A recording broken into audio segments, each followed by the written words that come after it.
కామెంటు చేశారు. తర్వాత ఆయన వేముల శ్రీనివాస్ అని ఆయన చేసిన కామెంటు, "కొడాలి నాని నోరు ఎప్పుడు మూయిస్తారు మీరు?"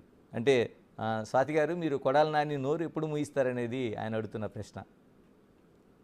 Wait and watch. అప్నా టైం ఆయేగా, మా టైం వచ్చేసింది.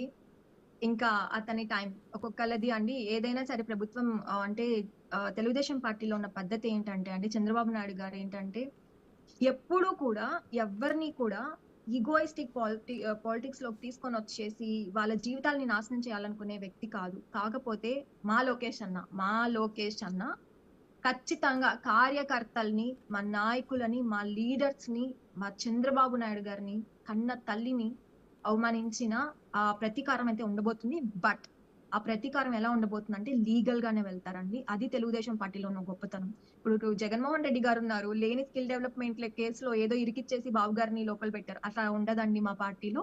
మా పార్టీలో అంతా లీగల్ గానే, కరెక్ట్ గానే వెళ్తాము.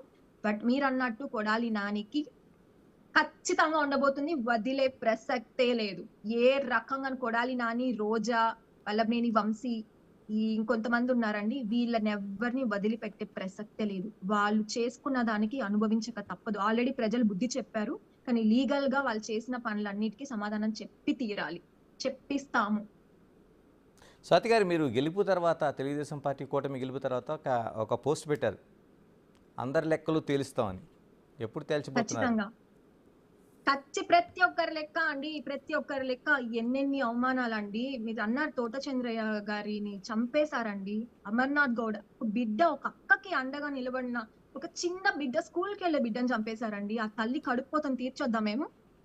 ఎంతమంది ఆడపిల్లల్ని నడి రోడ్లో గొంతు కోసారండి. రేప్స్ చేశారండి. అలాంటి వాళ్ళ తల్లుల కడుపుకోత తీర్చొద్దా? డాక్టర్ సుధాకర్ గారి అమ్మ కడుపుకోత తీర్చొద్దా మేము? అనంత బాబు ఒక డ్రైవర్‌ని చంపేశారు. వాళ్ళ భార్య, వాళ్ళ అమ్మ బాధల్ని మేము తీర్చొద్దా? ఇలా చాలా ఉన్నాయండి చెప్పుకుంటే. అవన్నీ తీర్చాలి. ప్రతి ఒక్కరి లెక్క